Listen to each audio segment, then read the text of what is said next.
She walked barefoot into the quiet streets of Bloomington, Indiana, and was never seen again, but someone saw her that night and kept silent for 14 years.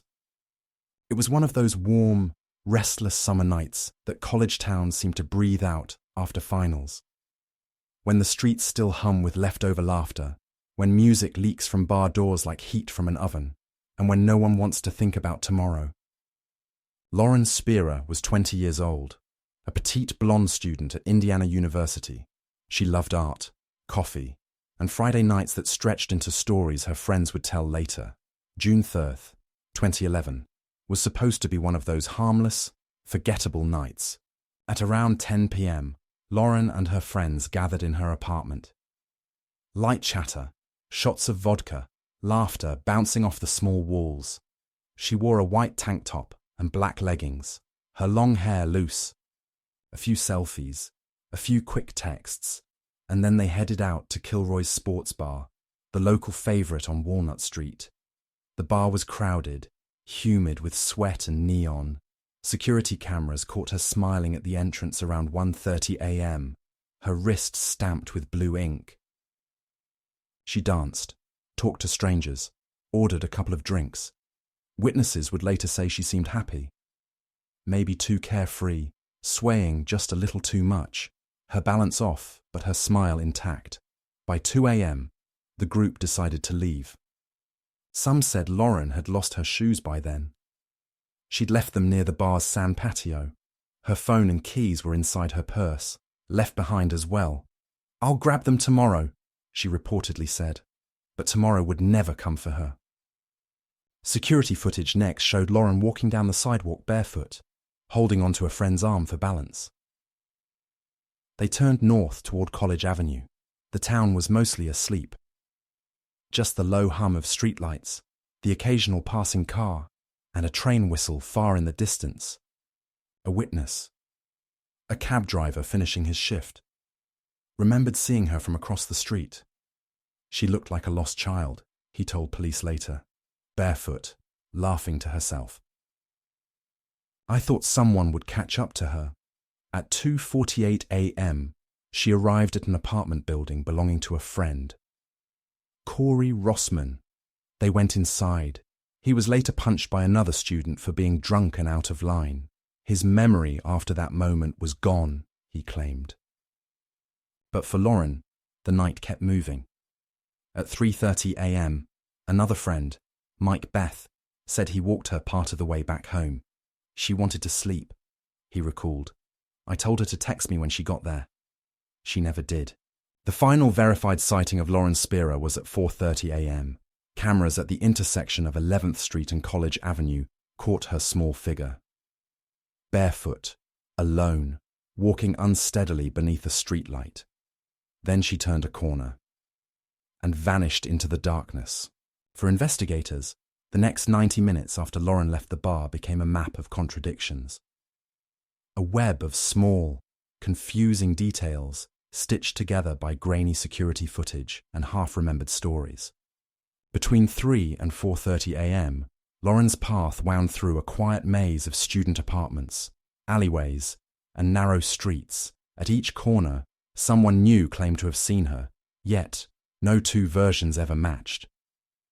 According to her friend Corey, she stopped by his apartment at Smallwood Plaza shortly after leaving the bar. He told police she was tired, that he wanted to walk her home but felt dizzy and passed out on the couch. Another witness said he saw her leaving the building with another man, Jay Rosenbaum, heading north on College Avenue. Jay later confirmed that she'd visited his apartment briefly, around 4:15 a.m., before leaving again to go home. But her apartment was only 2 blocks away. 2 blocks. She never made it. Detectives retraced her steps dozens of times. They counted the security cameras, checked streetlights, replayed every second of footage they could find. Lauren appeared in one clip, staggering slightly, holding her arm to steady herself. And then she was gone. One frame she was under the streetlight, the next, empty road. There was no sign of a struggle, no shout heard, no tire marks. It was as if the night itself had swallowed her whole. Neighbors were later questioned. One man said he heard something that sounded like a car door slam around 4:40 a.m., followed by a faint cry. But he couldn't be sure. Another resident claimed to have seen a dark SUV idling near the intersection where Lauren was last recorded. Police checked dozens of vehicles. Nothing matched.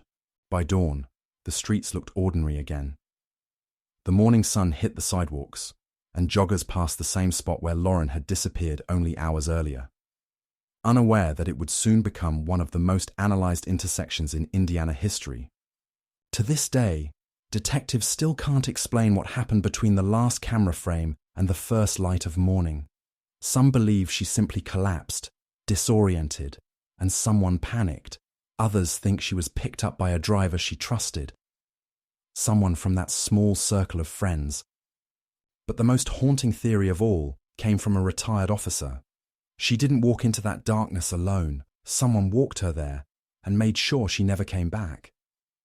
At 3:38 a.m., a phone lit up inside a dark apartment just a few blocks from where Lauren was last seen. The name on the screen read Lauren S. The call lasted exactly 2 seconds. No words, no sound, just a connection. Then silence. The phone belonged to David Rohn, one of Lauren's close friends from the university. He told investigators he had been half asleep when the screen flashed. By the time he grabbed it, the call had already ended. He tried calling her back. No answer. He sent a text.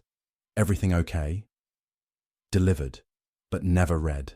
That unanswered text would haunt him for years. Investigators later confirmed that Lauren's phone stopped transmitting data at 3:41 a.m., just 3 minutes after that failed call. It went dark somewhere near 11th Street, the same area where she was last captured on camera an hour later. The signal never reappeared. By sunrise, her friends started realizing something was wrong. Lauren wasn't home. Her bed was untouched, her shoes missing, her purse still at the bar. The kind of silence that feels wrong settled over the apartment. The silence of something that should have happened, but didn't. At 9 a.m., her roommate, Hannah, began calling around. "Hey, did Lauren crash at your place?" "No, haven't seen her since last night." "You sure?" "Yeah." "Why?" By noon, panic had replaced confusion. They retraced the route. The bar, the street, the apartments. No one had seen her since before dawn. The call records were pulled that afternoon. Lauren's last outgoing call, 3:38 a.m. Last text received, 12:51 a.m. No social media activity afterward. For a girl who never went anywhere without updating her friends, that digital silence felt deafening. Detectives later said that 2-second call became one of the anchors of the timeline. The point where Lauren's presence was still verifiable. Everything after that was speculation. One of the officers described it perfectly. "It's not the call itself that bothers me. It's the fact that she tried. That means she was conscious, awake, maybe scared. Something happened right after she reached out. And somewhere in Bloomington, as her friends searched the streets that night, her phone lay still. Its battery slowly dying under the glow of a streetlight that no one remembered noticing." By Saturday morning, June 4th, 2011, the disappearance of Lauren Spierer had already begun to feel unreal. At first, her friends told themselves it was nothing. Maybe she'd stayed with someone. Maybe she just needed to sleep it off. But by noon, that illusion was gone. Her phone still off. No messages. No sign of movement on her credit cards or social media. It was as if the world had erased her overnight. At 12:15 p.m., her roommate Hannah filed the official missing person report with Bloomington police. Within hours, officers were knocking on doors, checking nearby apartments, and calling her parents in New York. "We don't want to alarm you," the officer said softly, "but we haven't been able to locate your daughter." By midnight, Robert and Charlene Spierer were on a flight to Indiana. When they landed, the airport lights reflected off Charlene's trembling hands. She clutched her daughter's photo. A small picture of Lauren at the beach, hair messy, smiling into the wind, Her father kept repeating one line to himself on the plane.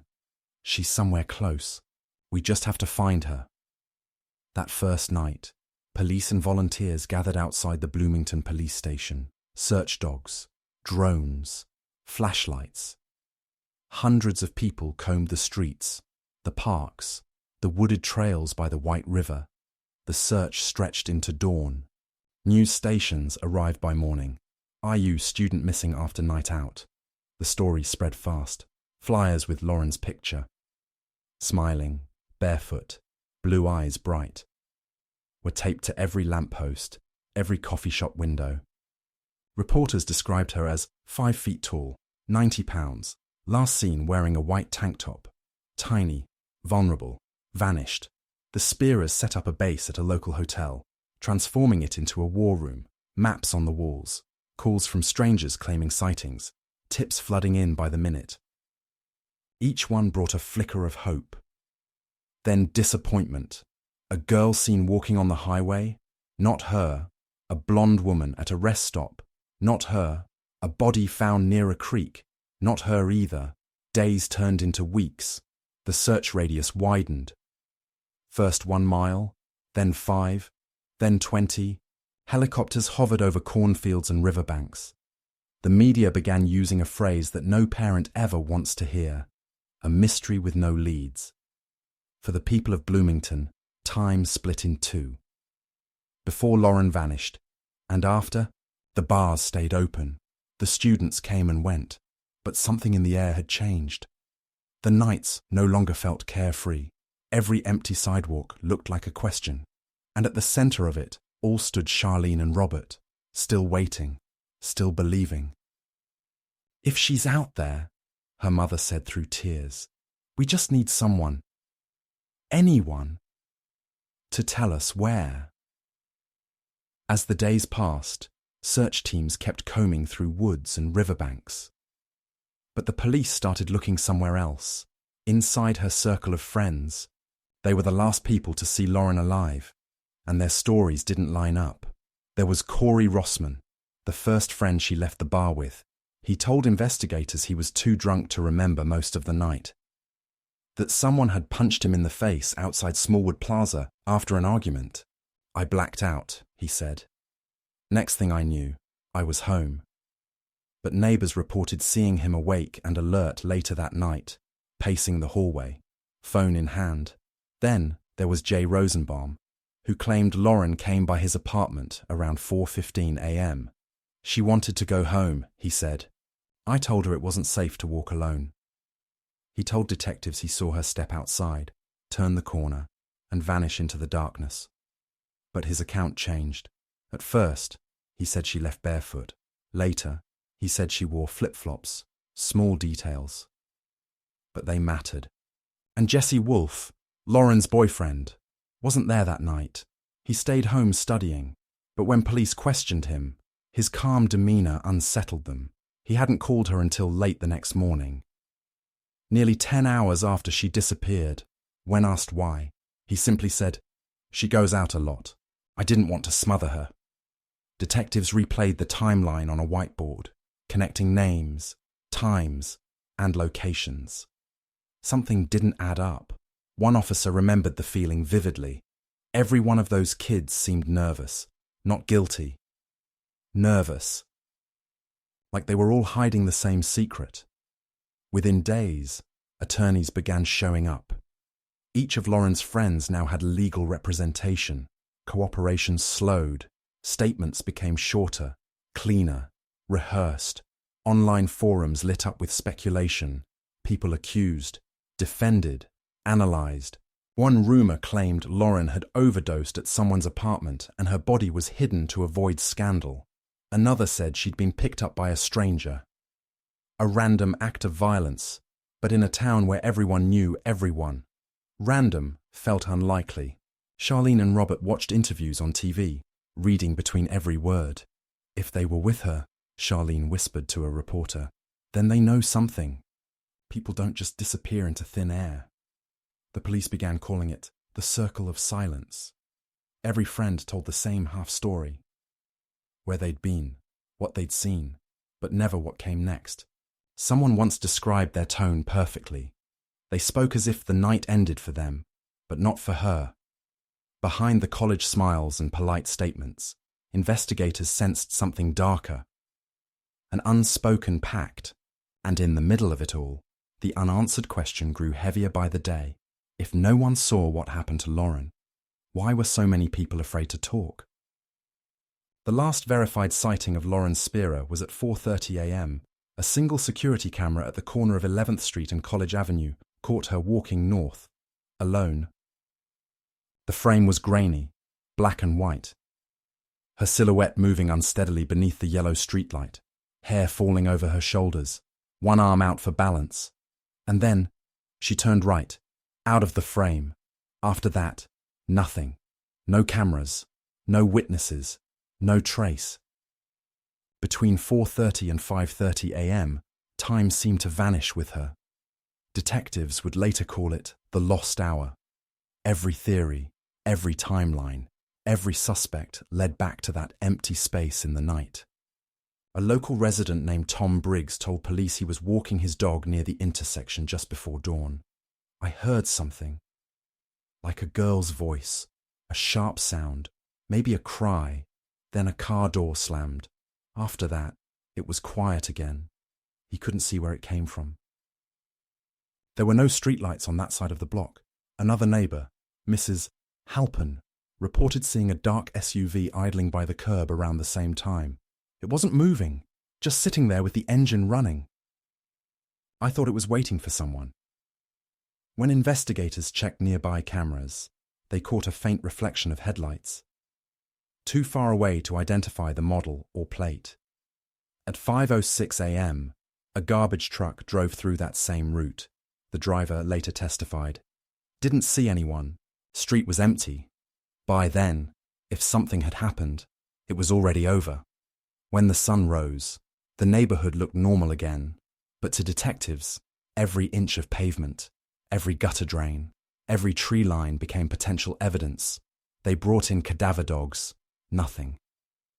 Searched dumpsters, storm drains, construction sites. Nothing. The city's surveillance network. Limited and outdated. Offered no new angles. One investigator stared at the last video frame for hours. Lauren's shadow under the streetlight, her bare feet stepping forward, her head turning slightly. Like she'd heard someone call her name. Freeze that, he said. Right there. She's looking back. But who? Or what? Was behind her? Years later, analysts enhanced that final frame. Some claimed they could see the shape of another figure across the street. Blurred, barely visible, standing still. Others dismissed it as pixel noise. The police never confirmed it either way. All that's certain is this. Sometime after 4:30 a.m., in a quiet college town with streetlights flickering over empty roads, a young woman vanished between one camera frame and the next. And for investigators, that single missing hour became an abyss. One that swallowed 14 years of searching and still hasn't given anything back. When the grid search inside town led nowhere, investigators turned their eyes toward the White River. A winding stretch of dark water that cut through Bloomington's quiet edges. It was the kind of place where fog sits heavy before dawn, where sound travels strangely, and where the current hides more than it reveals. Police believed that if Lauren had somehow wandered off, disoriented, she could have followed the downhill slope toward the water. But deep down, everyone knew. They weren't just looking for a missing person anymore. They were looking for a body. By the second week, the Indiana State Police, FBI, and hundreds of volunteers joined in. Helicopters circled overhead, scanning the riverbanks with infrared sensors. Boats dragged the shallow sections, their metal hooks scraping the mud below. Detective John Crow, who led the field search, later said, "We covered 15 miles of river that week. Every log, every shadow. Sometimes you'd think you saw something, and your heart would stop, but it was just the current playing tricks on you." Near one bend, officers found a broken cell phone case and a pair of sandals that looked eerily similar to the ones Lauren had been wearing earlier that night. DNA testing came back inconclusive. Too much exposure to water, too much time. But for a moment, the Spierer family allowed themselves to believe this was the first real sign. Charlene stood by the riverbank that evening, wind lifting her hair, her husband holding her shoulders. She whispered a prayer into the silence. Please, if she's here, let us find her. Don't let her be alone. The media recorded that moment. The mother's trembling hands, the river behind her glowing gold in the setting sun. For many who watched the footage, it became the image that defined the case. A mother waiting for a river to give back what it took. Days turned into weeks.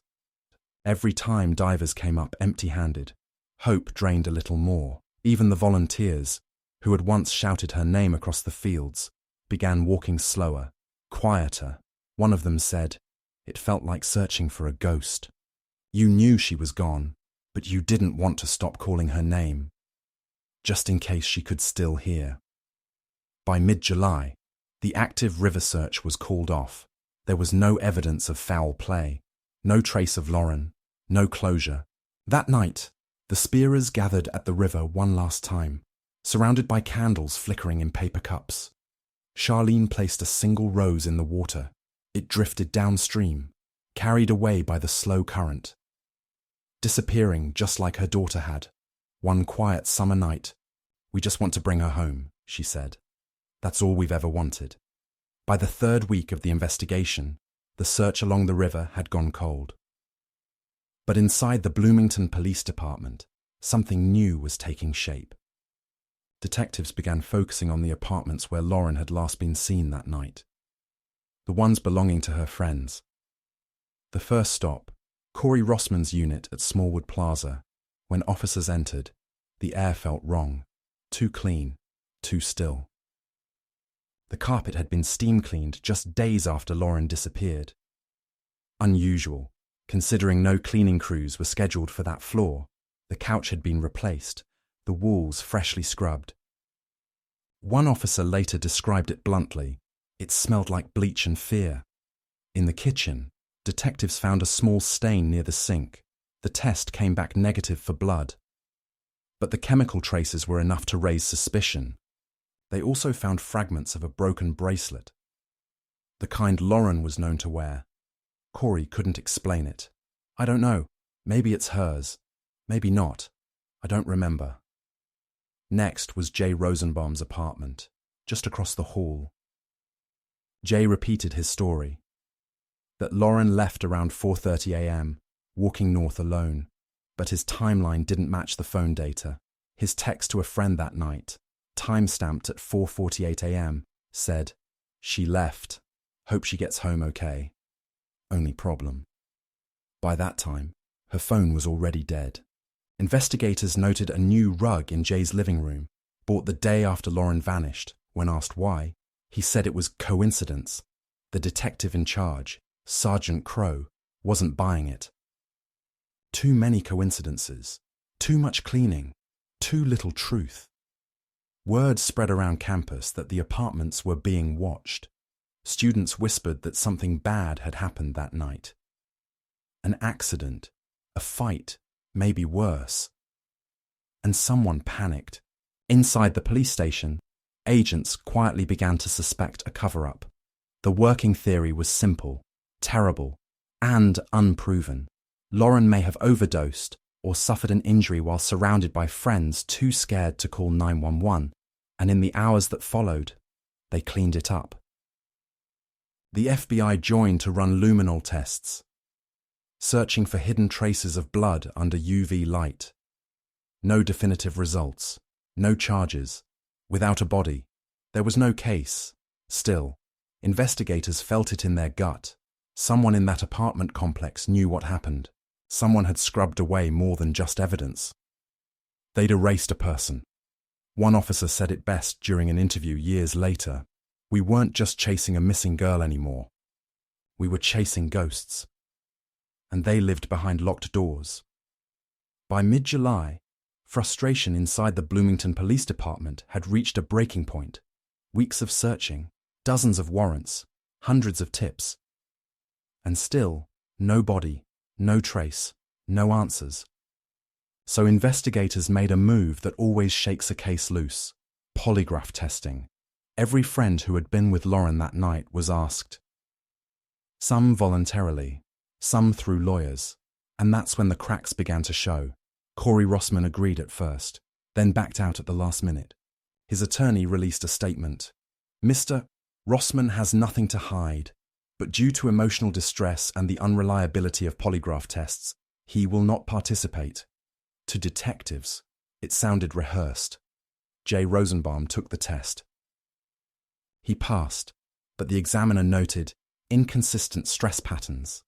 In plain language, he was nervous about something.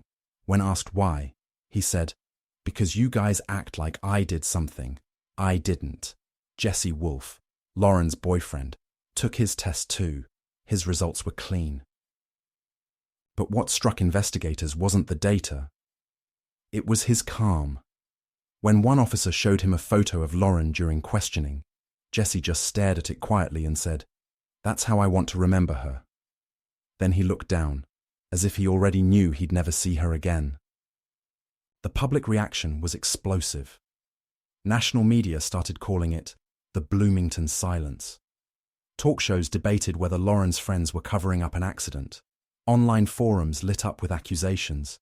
Some demanded arrests, others accused police of harassment. For Charlene and Robert Spierer, every headline was a wound reopened.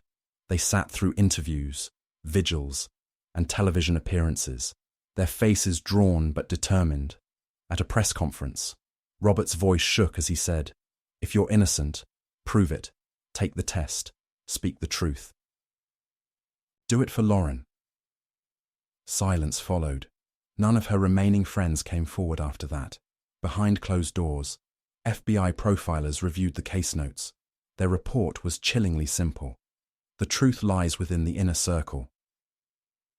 The absence of cooperation is statistically significant. To the public, that meant one thing. Someone was lying, but without evidence, police could do nothing. No arrests, no charges, just whispers. The community's sympathy began turning into suspicion. Friendships ended, careers derailed, and the Spierers, the family at the heart of it all, were left in the middle of a storm with only one question echoing in the emptiness. Why won't they just tell us what happened? In one late interview, Charlene whispered words that stayed with everyone watching. "I don't care who's guilty. I just want my daughter back." But maybe that's what they're most afraid of, that we'll finally find her. And from that day on, the town that once loved its students began to look at them differently. Behind every friendly face, someone might be keeping the secret of what really happened before the sun rose on June 4th, 2011. As months passed without answers, the case of Lauren Spierer began to fracture into theories. Each one darker, more desperate than the last. Everyone in Bloomington had an opinion. Everyone was certain they knew what really happened. The first theory was the simplest and the most painful: an accident. According to this version, Lauren might have overdosed or fallen and hit her head after a night of heavy drinking and drug use. Her friends, terrified of the consequences, panicked. Maybe they tried to revive her. Maybe they failed. Maybe they hid her body somewhere nearby before the sun came up. It would explain the cleaning, the silence, the sudden memory loss. But with no evidence, it remained speculation. The second theory: abduction. Some locals believed Lauren was taken off the street by a passing driver, maybe in that dark SUV seen idling near College Avenue. Truck routes and interstate exits were checked. Surveillance from gas stations combed through frame by frame. Nothing. No plate, no match. Still, people swore they'd seen a girl who looked like her at rest stops across Indiana. Every lead evaporated into air. Then came the most chilling theory of all: human trafficking. FBI specialists warned that certain routes across the Midwest were known corridors for trafficking rings. A young, petite blonde, barefoot, disoriented at 4 a.m. An easy target. The idea haunted everyone, but after analyzing digital traces and witness statements, federal agents admitted there was no concrete link. Others proposed stranger possibilities.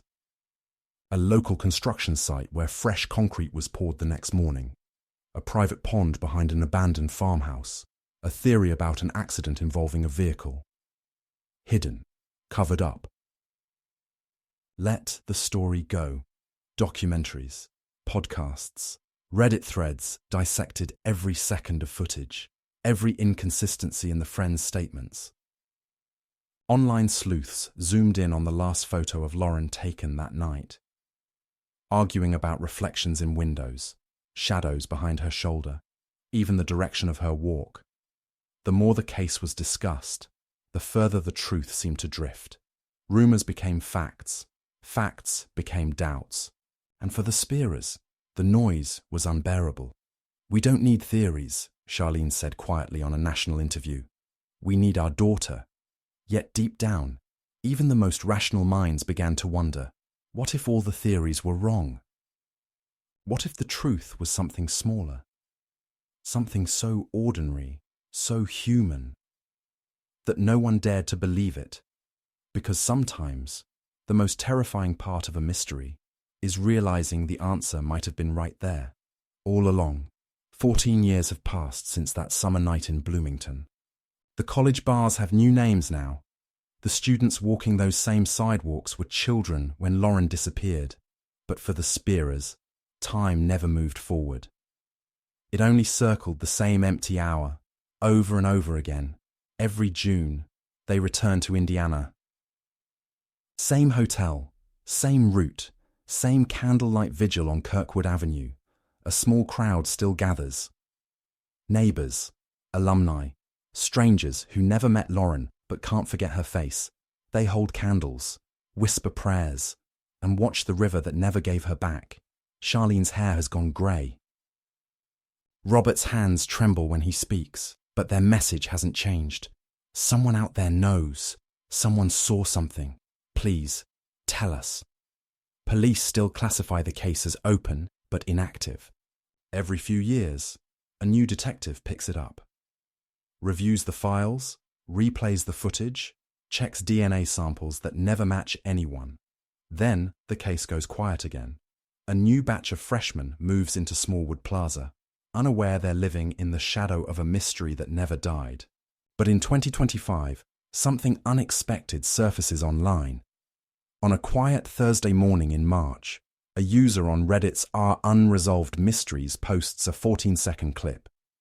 Security footage allegedly recovered from an old apartment building camera near 11th Street.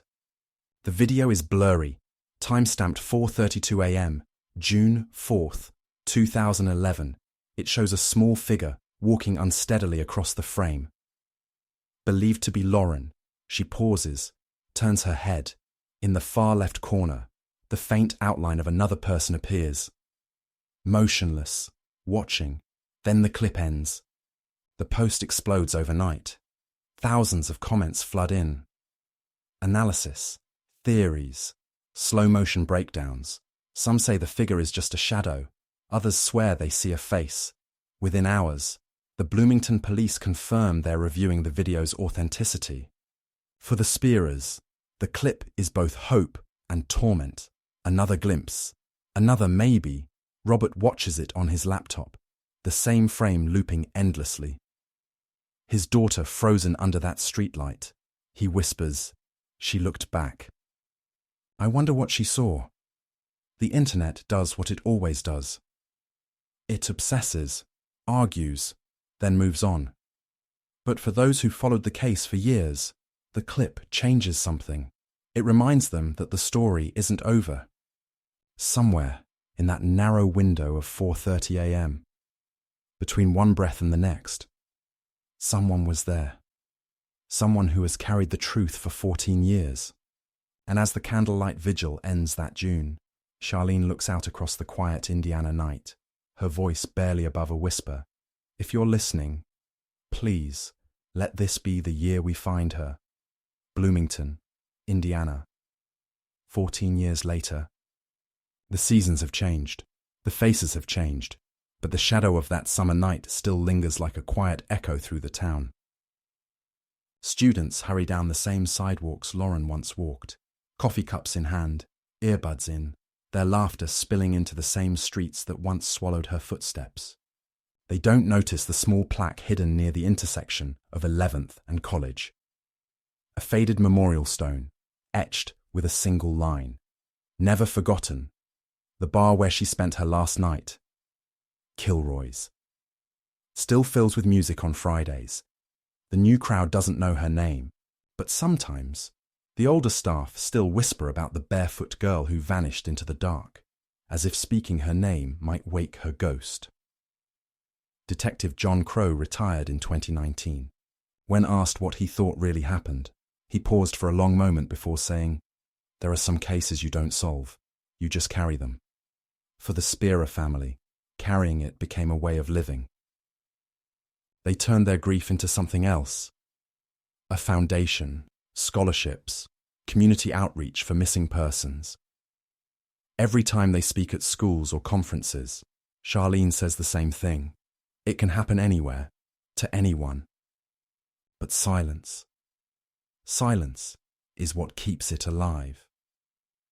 That silence still hovers over Bloomington, over the apartments that were cleaned too soon, the friends who never spoke again, the river that holds its secrets. And yet, something of Lauren remains. Not just the mystery, but the memory of who she was, a daughter, a friend, a spark of laughter that never should have gone out, in every missing person flyer taped to a lamppost, in every name whispered at a candlelight vigil. Her story breathes again. People forget the dates, her father once said, but they remember the feeling. As the camera pans out, over the quiet streets, the river shimmering in the night, and that lonely corner where she was last seen. The narrator's voice fades into the silence. Somewhere out there, someone knows what happened, and maybe one day they'll finally tell the truth. If this story moved you, share it. Help keep Lauren's name alive, because in cases like this, awareness is hope, like this video, and subscribe to Vanished in America Story. So the stories of the missing are never left in the dark.